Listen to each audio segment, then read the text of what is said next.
So we last week talked about the distinctions that Rav Shagar wants to make between fate and chance, and as well as between fate and providence.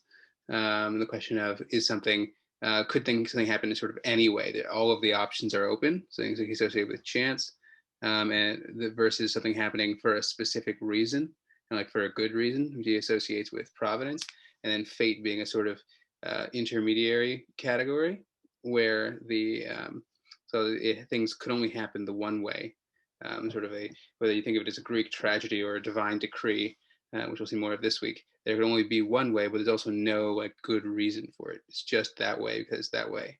1 second, Max.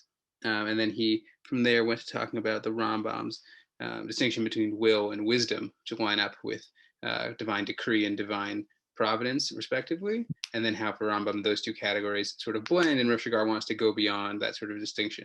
Max. Do you know if fate is like etymologically related to fatal?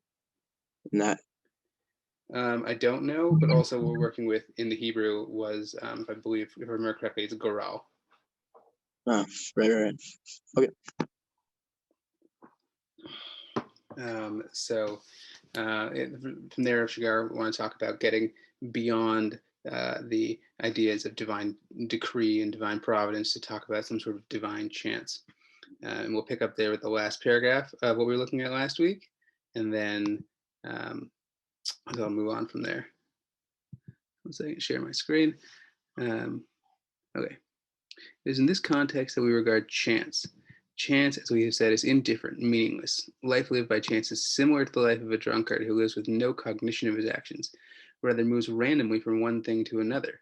One must get drunk enough on Purim until one cannot differentiate. Paradoxically, it is chance, randomness, that serves to express the divine on a higher level, the realm of the Ein Sof, the boundless. And we talked about how human lives are lived in an orderly fashion. And so anything that breaks that order could either be, as it were, less than human or more than human. And so Shagar wants to talk about how the way God transcends the human is by appearing as randomness, as chance. In a sense, order and reason and causality are all human categories that we could at best apply to God by analogy, and perhaps even better, not apply them at all.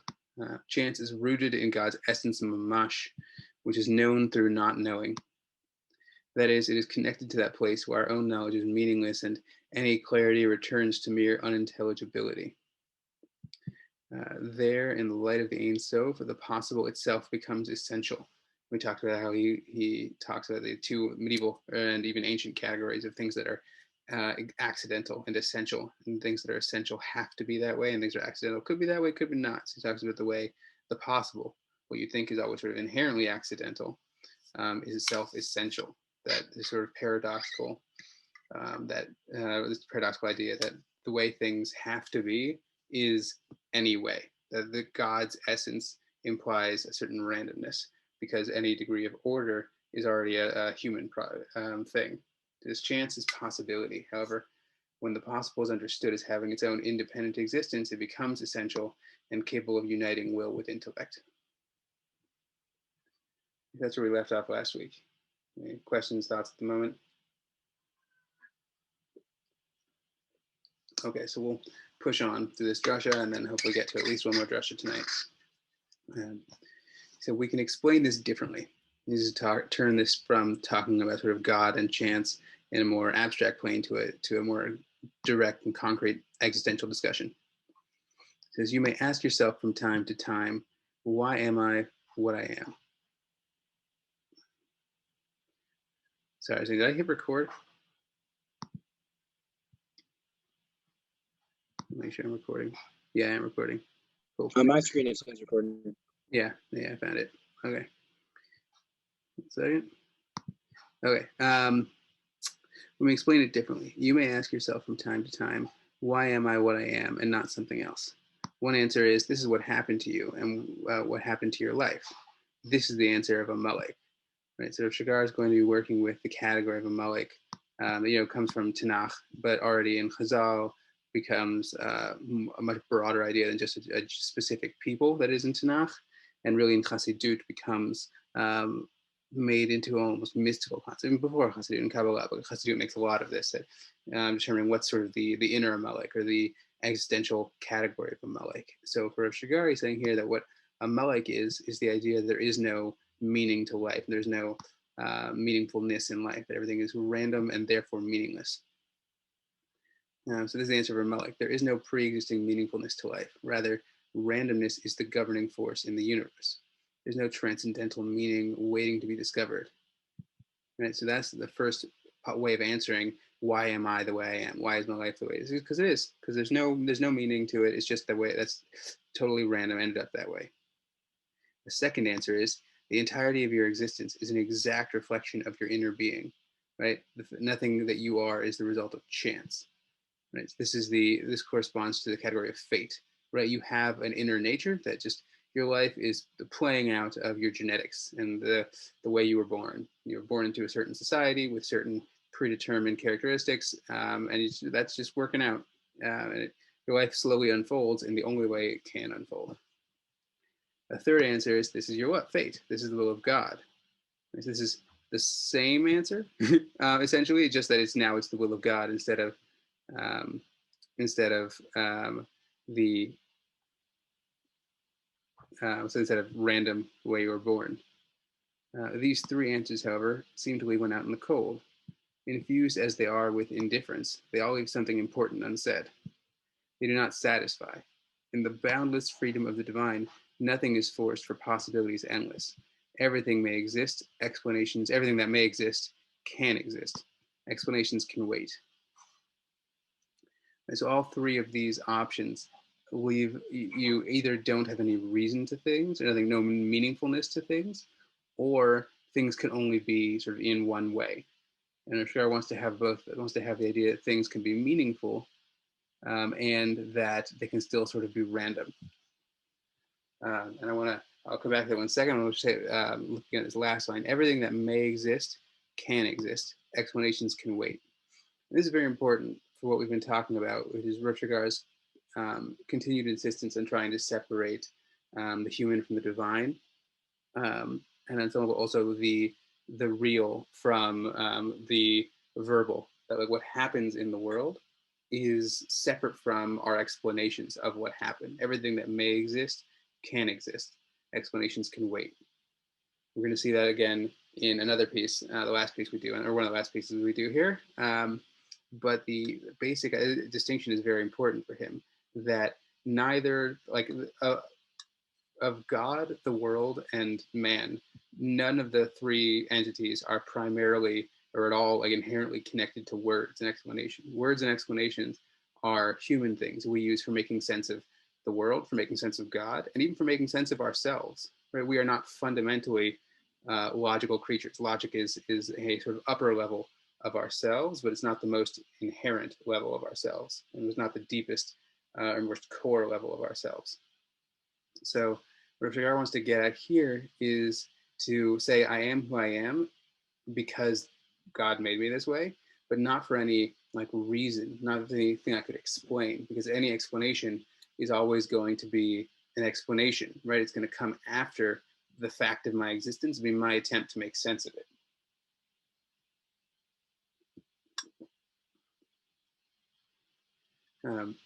Yeah, any questions?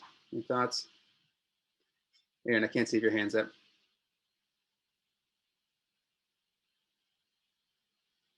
Okay, so I want to just let you guys sit with that. But let's take a look at a slightly different. Oh, cool. He's got another paragraph here. My bad.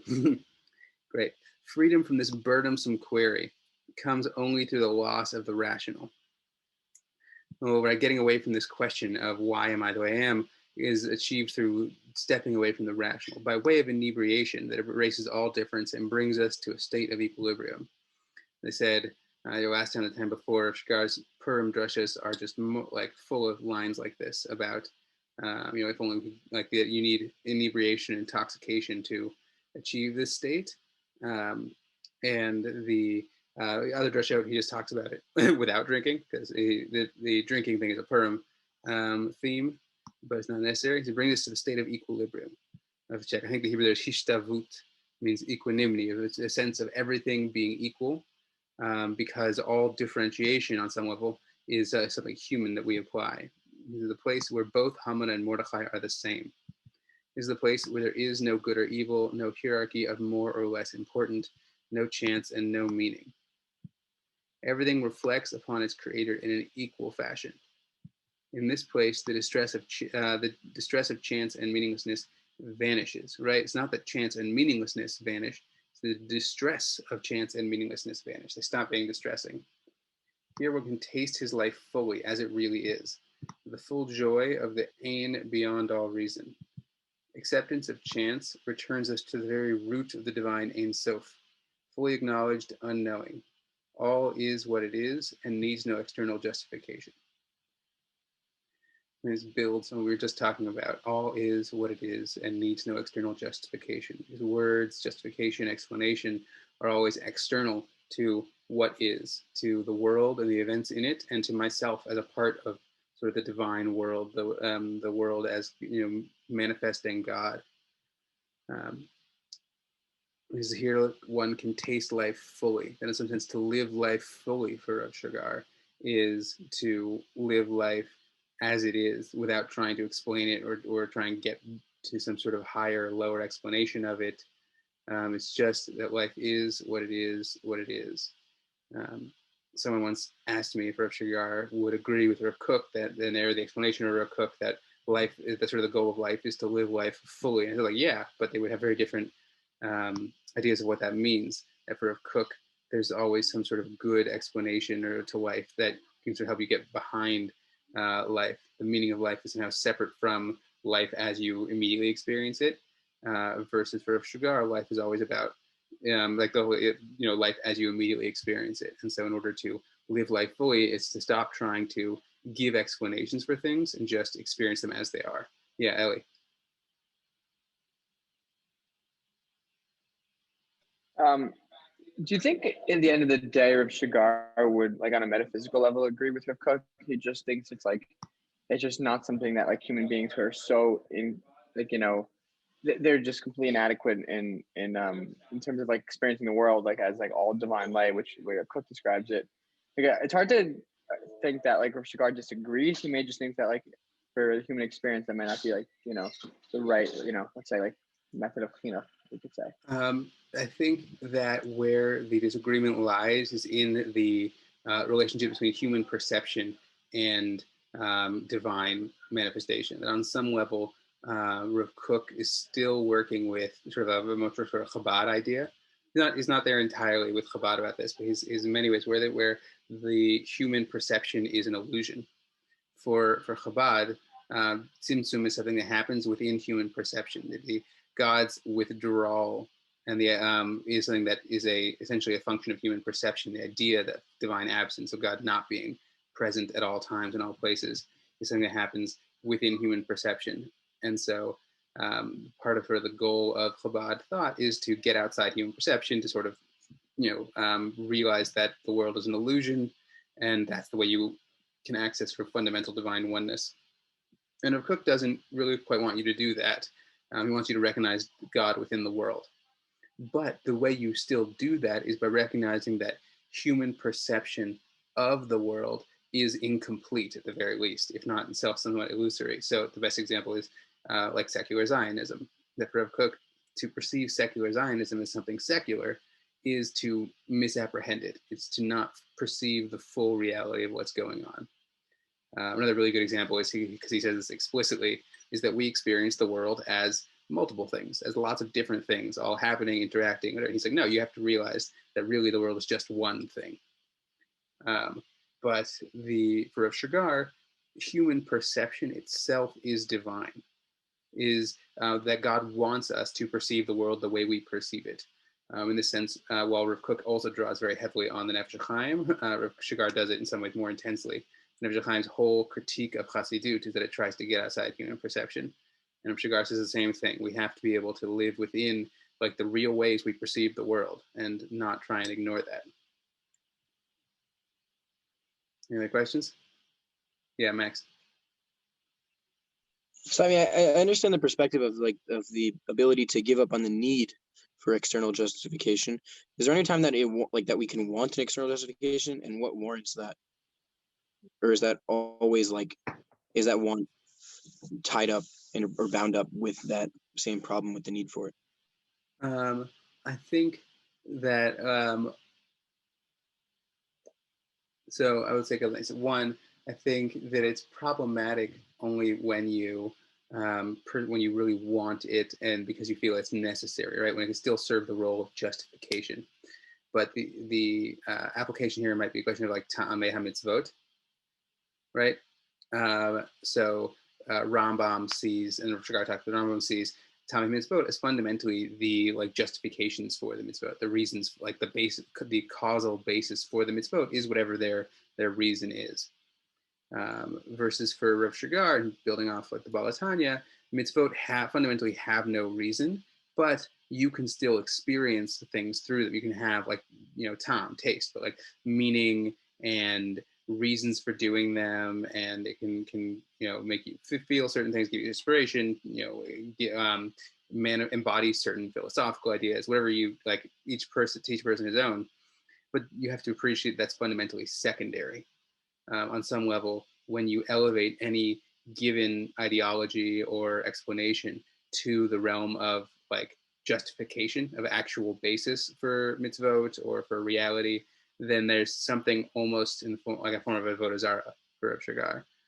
If you're not willing to always put an asterisk on your ideologies and your explanations, we did a couple of classes on this earlier in the series on the idea of ulai, of perhaps being an important form of faith for Rav Shagar, because for Rav Shagar, he mentioned here the ain beyond all reason. Rav Shagar works very heavily with the philosophical and Kabbalistic category of ain, of ayin, of nothingness underlying all positive reality. All anything you could describe is only a sort of second layer over a fundamental like negative theology, a negation of reason and negation of explanation.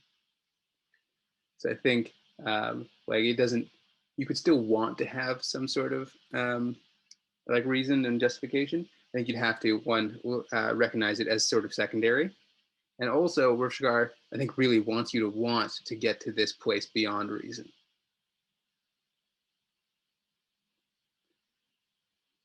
Is that satisfying? Follow up? Any other questions from anyone else? It's pretty satisfying. I think I saw a similar idea from this this week on the idea of why it's why is it lifneim? And it's the idea is that there's this lifnei you, like it's before there's all these ta'amim, and that's the idea of nas. It ties into nasev and nishma, which is the nishma is something we're able to bring onto afterwards. Yeah. That also works well because it's actually the third time they say kol asher diber na'aseh, and only the last time they say v'nishma. Okay, so let's see if we can get in this next piece, number 3. It's a little shorter, and then we'll see where we're at. So this is again from the English translations, Chance in Providence. It's from another drasha, wherein Rav Shagar reads a Amalek through the lens of Nietzsche, but then reads Nietzsche through the lens of the Balatanya. So we're not going to do all of that. We're going to talk about the more near the beginning of the drasha where he talks about fate and chance. But it's an excellent drasha. I recommend I was gonna say if any you can get your hands on it, taking a look. But I think I can also send you guys a scan of the English translation, at least if you want. Actually, no, I don't have the English translation scanned other than this part, but I can send you guys the Hebrew. I'll do that after the class. So here, source number 3. Fate and chance share much in common. Both are capricious. As we talked about last time, that neither fate nor chance have any good reason for why things happen. Fate is there's only one way they could happen. Chance is they could have happened any sort of way, but neither one is they happened for a reason. A man's fate is sealed with no relation to his deeds, without asking his opinions, with no choice on his part. His attempts to escape his destiny are pitifully futile. Chance, too, is not resultant of any will or action of the individual.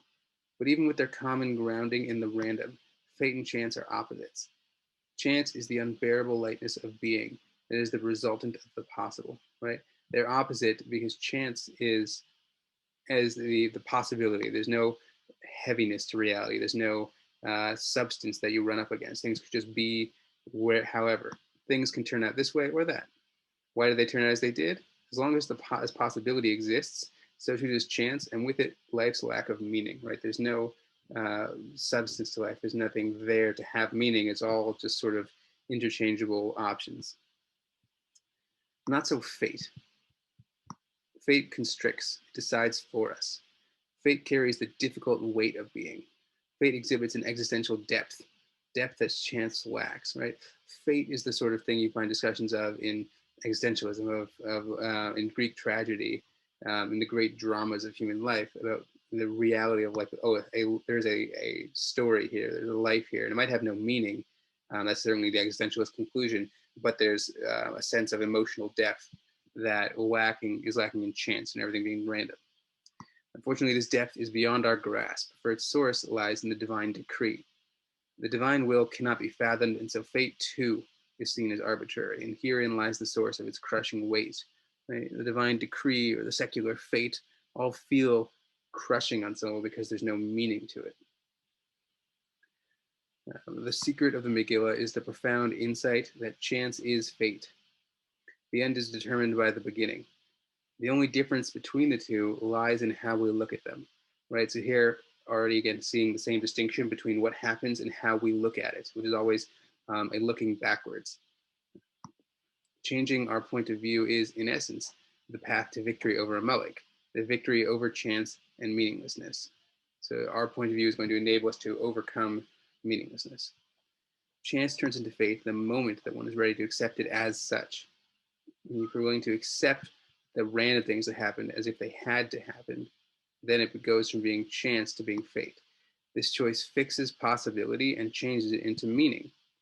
When one chooses to see the events in his life as free rather than arbitrary, when one accepts himself, accepts life as it is, in all its complicated corporeality, its gashmiut, life gains depth and meaning. It becomes a realized life, life as it really is. Only then can one understand that the circumstances comprising his life are the result of God's will.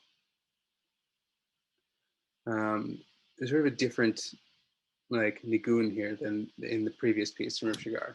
He's not pushing here to try and see things as fundamentally lacking explanation. What he's trying to do is say that meaning, as we were saying in the last piece, is fundamentally a human thing, right? Fundamentally a human distinction, a human idea. But as we were just saying, that he sees human perception as itself a manifestation of the divine. So if you're able to choose to see your life as necessary, as happening the way it had to happen, that's not sort of disconnected from divine providence. That's not, a lie. That itself is, in fact, its own sort of religiously valuable idea. That your ability to accept yourself, to say, I am the way I am, and this is the way I'm supposed to be, means that you've shifted from categories of meaninglessness into categories of meaning, even if there's no good reason for it per se, but even if there is, even if you perceive the reason for it, and you say, this is a subjective understanding, right? This is my own perception of the meaning of my life, but that's okay. That your own perception is not separate from the way God runs the world. God is not limited to running the world outside you. In fact, you yourself, your understanding of the world are also manifestations of the divine. We consistently struggle in self-conflict, refusing to accept ourselves as we are. We live lives defined by the arbitrary. This is a life disconnected from the real. Accepting ourselves as part of God's will grants us a unity of spirit. Right? So this is a distinction of self-conflict and granting us a unity of spirit. Is for Rav Shagar, we always live in the distinction between sort of how we want to be and how we really are. That we think of ourselves in one way, but it rarely matches the way our lives actually work out, whether because we ourselves fail to live up to our own ideals, or because simply the world, that does not let us. Man plans and God laughs sort of thing. That the circumstances never work out quite the way we plan.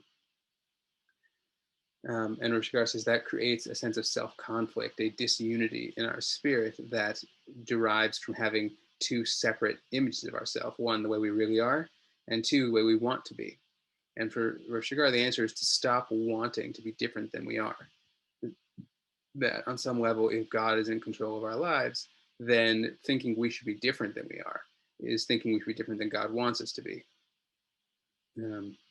This creates complex questions for what does it mean to have mitzvot, to have commandments, to have, which in themselves standards for how you should behave, perhaps different from how you're already behaving.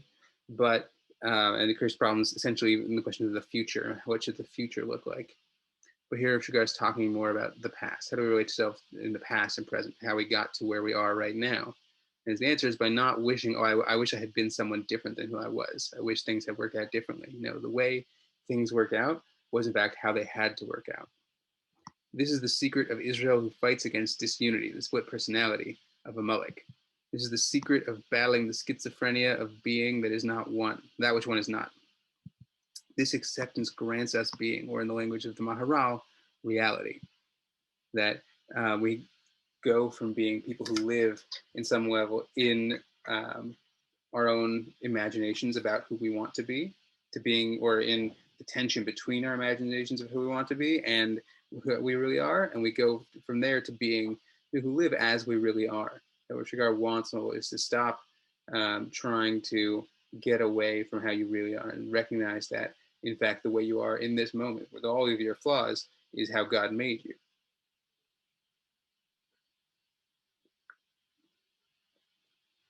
Any questions?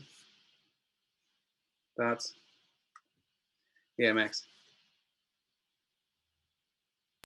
When you say as you really are, is that saying like as you first experience things? What do you mean by first? Meaning like your intuitive experience of things, meaning without second guessing, meaning, and not to say no, the experience you're having, the way you're relating to yourself, the way you're relating to these things, those aren't real. I mean, I'm trying to. What do you mean as you really are? So it is a little bit hard to draw the distinctions, which Shagar will require you to try and be very honest about your own self-evaluation. But he wants you to gently tease apart the parts of you that you think are, as it were, like real, versus how you wish you were. And those two aren't necessarily the same, and don't have to be the same, and that you should try and like, as it were, accept the fact that you don't live up to who you want to be, and that's okay. Anyone else? Okay, so a closing note about Purim, and then we'll pick up next week. Actually, going to talk about Drush up about Sukkot, but for Shagar, Purim is fundamentally like it's about a lot of things because there's a lot of great to share about Purim. But this discussion of chance and providence and things is Purim's a place where he sees exactly this issue of sort of randomness playing a big part, both in like the story of Purim and in the way the Megillah goes from being the sort of bizarre story, at times funny, but also very like dark, and becomes like a really important part of Tanakh and like a huge basis for later discussions of divine providence and things. And our ability to like, I don't know, I think Purim is like a funny holiday because it's not a major holiday, but it is a holiday many people find lots of meaning in, and it's very important for thinking about Jewish history, right? Hadar Kiblu Habi Yamei Achashverosh is saying that like the Purim story is the second Har Sinai on some level, or second Yetziat Mitzrayim on some level, and there's a sort of weird tension between the important and the insignificant. Would you the nahafochu, the flipping of what you might think was important, what you might think was an unimportant, is sort of a major theme in Purim, both in the texts and of the Megillah and the later commentaries, but also in just the story of Purim as a holiday. And he thinks that part of it is recognizing those sort of distinctions aren't are I think we put on it, and that on some level everything bears divine significance, even the things we see are so important. So next week we'll move into that idea that sort of everything that happens bears divine importance as it happens, but there we'll talk about it in It's a part of the end of Drush Shabbat Sukkot. So yeah, I'll see you guys next week. All right. Thank you.